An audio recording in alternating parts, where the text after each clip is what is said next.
Good evening, YouTube. You guys are now watching another segment of TheCaliEffect, King of Games. And today, we're going to be watching an epic match between Madolches and Wind-ups. Now, TJ is going to go ahead and go first. And he looks like he has the Magician Shark combo, using the Wind-up Magician's effect to special summon another Magician, and then Wind-up Magician's effect again to special summon Wind-up Rat. Now, his Wind-up Shark is probably a level 3 monster because he had to use the ability to summon a monster to a side of the field. And he's going to use both Magicians for an Exceed summon to Wind-up Zen Maintenance. Now, Wind-up Zen Maintenance effect is going to trigger, allowing him to add a Wind-up card from his deck to his hand. He's going to choose to add and then activate Wind-up Factory. Now he's going to go ahead and use Wind-up Zen Maintenance, banishing his Wind-up Rat to special summon a Wind-up Rat in attack position this time, and then triggering his Factory to allow him to add another Wind-up Shark. TJ's in a really good spot right now, as he's then going to switch the Wind-up Rats to defense position as a part of its effect to special summon Wind-up Magician, and then trigger his Wind-up Shark. What is going on, ladies and gentlemen? Off of these two cards, TJ is going off. He already has 5 monsters on the field, ready to place a 6th just off of 2 cards, as well as a continuous spell card that can get him a search every single turn. This is what Wind-ups is about in 2019, and it's really exciting to see. TJ's also going to use that Wind-up Shark for an Exceed summon into BAHANUT Shark, detaching the BAHANUT Shark to special summon number 71 Rebarian Shark to his side of the field. All these sharks, TJ is definitely putting somebody in the water. He's going to use the Rebarian Shark, the BAHANUT Shark, the Zen Maintenance, and, well, no, it looks like he's just going to move the position of the Wind-up Rat because he had it in pretty terrible position for an Exceed summon into CERBERUS Skull Dread, allowing him to draw 4 cards, but not before he chains the ability of his Rebarian Shark to allow him to place 1 monster or 1 card to the top of his deck. So for the people that don't understand, Rebarian Shark is Chain Link 2, and CERBERUS is Chain Link 1. So he's going to place the card on top of his deck and then shuffle his deck, which means I have an opportunity to shuffle. And then CERBERUS Skull Dread is going to allow him to draw 4 cards and then place 1 card back to the top of his deck. TJ is in a really good position right now. We already see that he can have a rank 3 monster on the field. He's probably looking for the rank 4, as he's going to be able to reveal and shuffle Rank Up Magic Astral Force and essentially search it from his deck into his hand. Drawing 4 cards, he's going to be able to place a card to the bottom of his deck, or 3 cards to the bottom of his deck, possibly some cards that he didn't necessarily want to see, but more importantly, again, he got to search that Rank Up Magic Astral Force, which is going to be pivotal into this combo sequence he wants to pop off with. And if you guys want to see a competitive Wind-up deck profile, go ahead and destroy that like button, ladies and gentlemen. Let's get to 300 likes by the end of the day, and you guys will see an insane Wind-up rank-up deck profile that can make some really spicy boards. I know you guys will enjoy it. So TJ, with multiple cards in the graveyard, he's going to go ahead and use both his Wind-up Rat and his Wind-up Shark for an Exceed summon into number 75, Bamboozling Gossip Shadow. Now, CERBERUS' effect is going to allow him to special summon Summoner Monk to his side of the field, and it looks like he's going to be going for a rank 4 play as well. He's going to go ahead and, wait, is he summoning Summoner Monk? Yes, he is summoning Summoner Monk, just, I guess it doesn't matter the position, seeing that he probably wants to get rid of that card as soon as possible. Definitely debating on his next options. He can either use the card in his hand or discard the card in his hand, because, I mean, if I remember correctly, he has a World Legacy Succession, so it did not matter. He's just going to go ahead and use the Summoner Monk to special summon Rescue Cat. Now, don't be alarmed, guys. He's not extending any further. He's not going to use the Rescue Cat's effect. He's just going to use both of those monsters for a Link summon, getting a Rescue Cat out of the deck pretty easily, making a number 39 Utopia.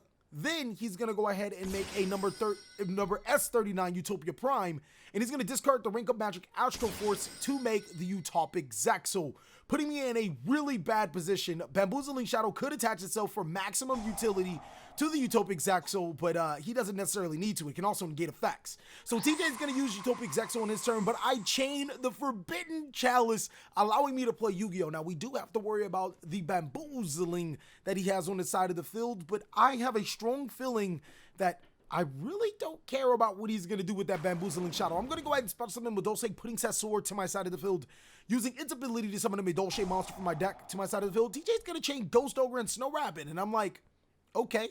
I think we can live with this. I'm going to lose the Madolche Pudding Sessor, but I'm also going, or Petting Sessor, but I'm also going to be able to special summon a monster still to my side of the field, seeing that it was a monster effect, and that wasn't an Ash Blossom in Joyous Spring. So yeah, we're going to be in a really good situation.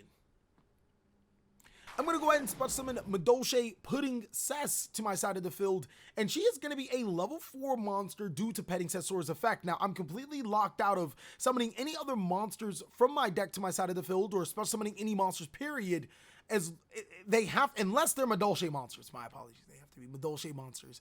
Got to be mad with these plays, and looking at it, TJ still has an incredible board. He has a 3,000 attack monster. He can still negate one monster effect at his leisure.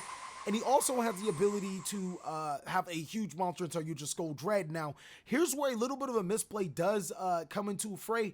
Activate the Madolche Chateau. If I would have actually held on to that card, we would have had a different combo sequence, a way better combo sequence that would have allowed me to pop off of my plays. I'm going to normal summon a Madolche Madolche and Gelato, use both of those monsters for an Exceed summon of Madolche Queen Tiramisu. Also, when you activate Chateau, your monsters in your graveyard get shuffled. So yeah, we just kind of, it's one of those slight misplays that if I just would have used the Chateau at a later combo sequence, I would have been good. So TJ is going to use number 75 Bamboozling Gossip Shadow to negate the Tiramisu, which he has to, and I'm just going to go ahead and make Chocolate a la mode. So now I can go into exactly what I really want to do, using Chocolate a la mode's effect to shuffle a Madolche monster into my deck, which will trigger her other effect, allowing me to special summon a monster to my side of the field. TJ has the Ash Blossom in Joyous Spring, but I have the Cold by the Grave. You're not stopping me today. I will not be denied. The ability to play through both of these hand traps were pivotal for me, and being able to force the Bamboozling Shadow to basically use its abilities when I wanted to, putting me in the driver's seat for this game. Now, I bet you guys are wondering, CaliEffect, what if he just would have saved the Ghost Ogre? Well, that actually was the card that he drew off the Bamboozling Gossip Shadow, and I actually had something for the Gossip Shadow if, you know, I couldn't have stopped it at that point in time.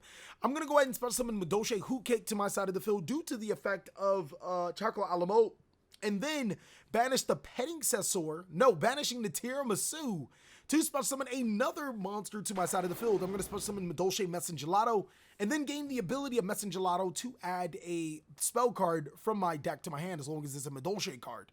I'm going to go ahead and add a Madolche Chateau, and right now, if I would have activated Chateau, I would have been able to gain the ability of Madolche Petting Sessor again, being able to special summon another monster to my side of the field, which is why I feel it would have been a better idea. Actually, I'm going to go ahead and get that effect right now, so I'm going to go ahead and use the Madolche Chateau to shuffle the Petting Sessor into my deck, and then the Chocolate a la mode to special summon another copy of Madolche Gelato. So yes, we're kind of on track. We did that a little differently, but the outcome would have been more or less the same inside of this combo sequence. Will I be able to break this board?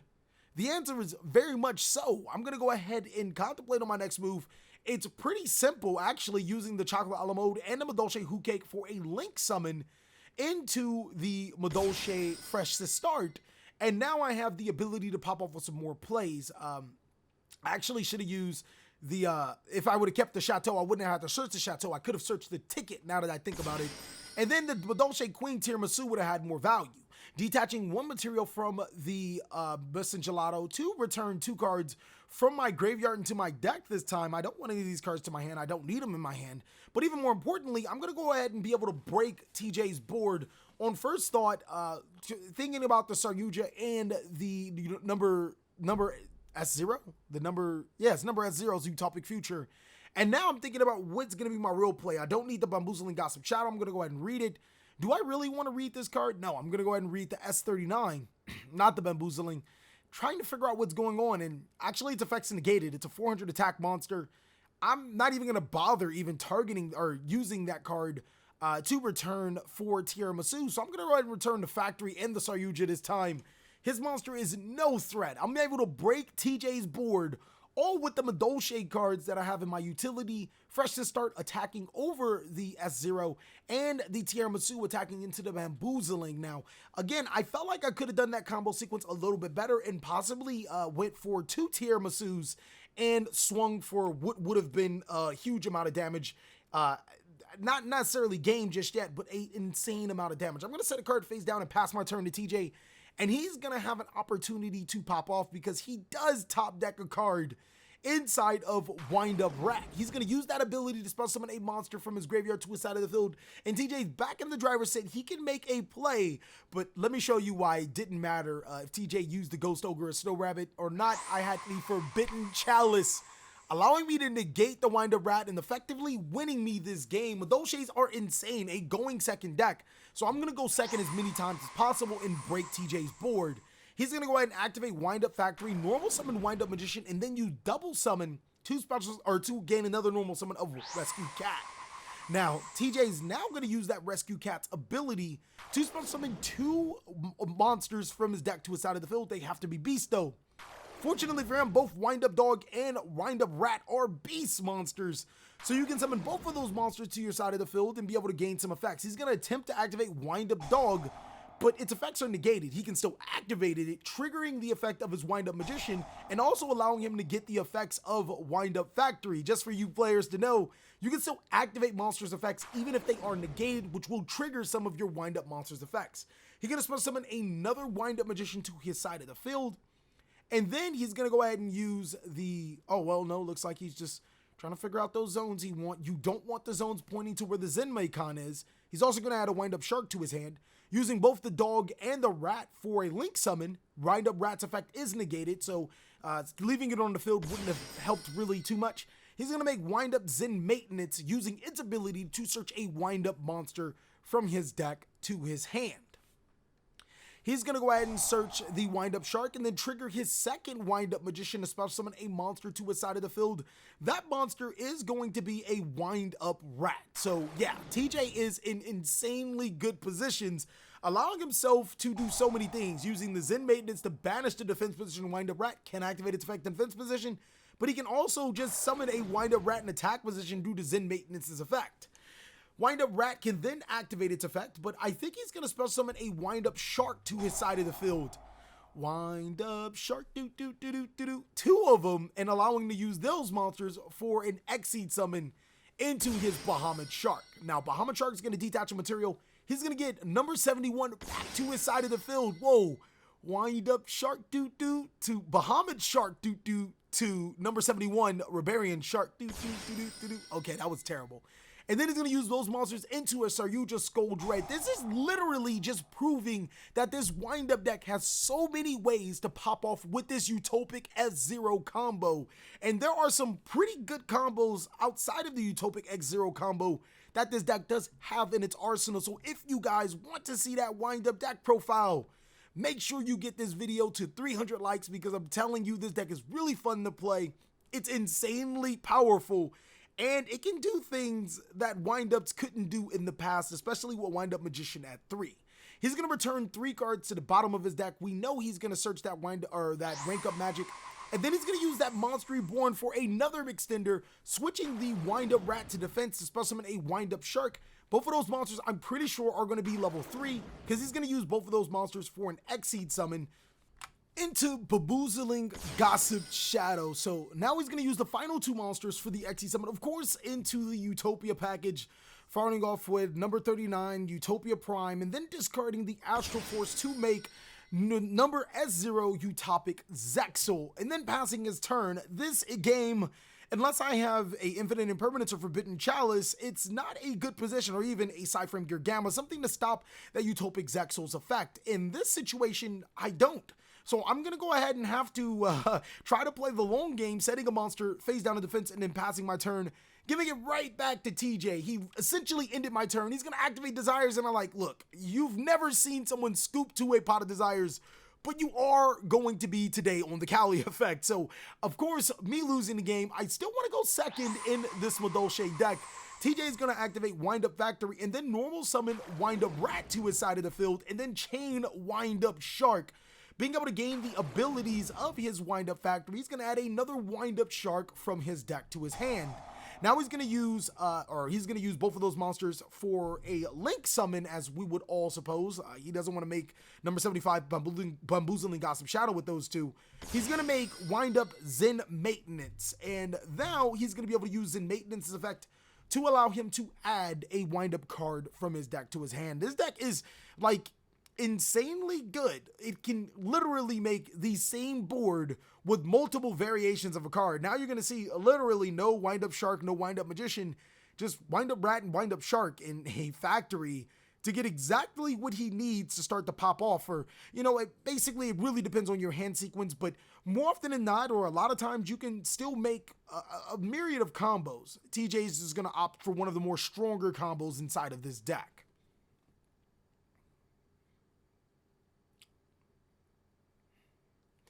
So TJ is going to use World Legacy Succession, allowing him to special summon Wind-Up Rat to where Zen Maintenance points to. And then he's going to special summon Wind-Up Shark because he special summoned a monster to his side of the field. He's then going to use the Wind-Up Rat effect to special summon another Wind-Up Shark, and then use Zen Maintenance to banish said Wind-Up Rat to special summon another Wind-Up Rat to his side of the field. You guys can already guess what's coming on next. He's going to use his Wind-Up Sharks to make BAHANUT Shark, to detach one material, to special summon number 71 Rebellion Shark to his side of the field. I swear, this has been the only opportunity that sharks have been so deadly inside of Yu-Gi-Oh! Using the rat to special summon another shark, to special summon another shark. Oh my god, what are you doing, TJ? You're basically popping off with the exact same combos. Those four monsters are going to be used into Saryu's Skull Dread. And now he's going to be able to stack using the Rebellion Shark, the rank up Astro Force to the top of his deck, and then draw 4 cards again, with the Astro being the top card of his deck. So TJ still allowed to put himself in a prime position to make this Utopia F-Zero, and that card can be a huge enemy to any deck whatsoever. Just the ability to negate all card effects is kind of depressing, and is one of the reasons why Konami did ban the Rank Up Magic Argent Chaos Force, because they didn't want stuff like, well, this to happen. And if you guys really do like these live duels, they do take a good amount of time. I like to say that they take about a week. I just wanted to give you guys a heads up. We are looking to make some more live duels, possibly with Salomon Greats. We still have Burning Abyss on our list. And I think we also are looking at Layer of Darkness, a little funny. I know you guys love seeing that. He's going to go ahead and make his F-Zero or number S0 Utopic Zek. So why can't I say this card's name right? By discarding and then set a card face down and pass his turn. On the standby phase, he's going to get hit with the Infinite Impermanence chained to the Utopic Zek. So yes, we can play Yu-Gi-Oh! Today, and Madolche's have a play 4 days. I'm going for the kill shot right here, right now. I'm going to activate an Interrupted Kaiju Slumber, destroying all monsters on the side of the field, and giving him a wimpy Gamsil the Sea Turtle Kaiju, and giving me a hefty Thunder King the Lightning Strike Kaiju, the biggest and the weakest Kaiju monsters I can find in my deck. So we are going to pop off, provided that TJ doesn't have any responses. This could be a game worth remembering. I'm going to go ahead and special summon, since I have no monsters in my graveyard, Madolche Petting Sessor, using its ability to allow me to special summon a Madolche monster from my deck to my side of the field. And that being a Madolche Angelique. Now, Angelique can use her effect, and this looks like it could be game after a Tiramisu combo. I'm not sure if TJ could actually survive this bout. We can make double. I know we can at least make Tiramisu and the chocolate, or the Sistart. So that's enough for game with the new Kaiju monster. But TJ has the Cold by the Grave, banishing the Madolche Angelique. I'm forced to just attack with my Lightning Strike Kaiju and then the Petting Sessor. I don't have any other combos. Next, TJ is going to top deck the Reborn. How does he top deck Monster Reborn? And wow, he still has Wind Up Factory, using his Wind Up Rats effect to special summon a Wind Up Shark to his side of the field. And now he's going to be able to choose the effect of Wind Up Factory to add another Wind Up Rat from his deck to his hand, which puts him in a great position. How did TJ top deck the Monster Reborn out of all cards to bring him back in this game? This is exciting to watch. So TJ definitely in the position to break my board. He's going to summon that Wind Up Rat, allowing him to special summon another Wind Up Shark to his side of the field. And he has a clear-cut vision on what he wants to do.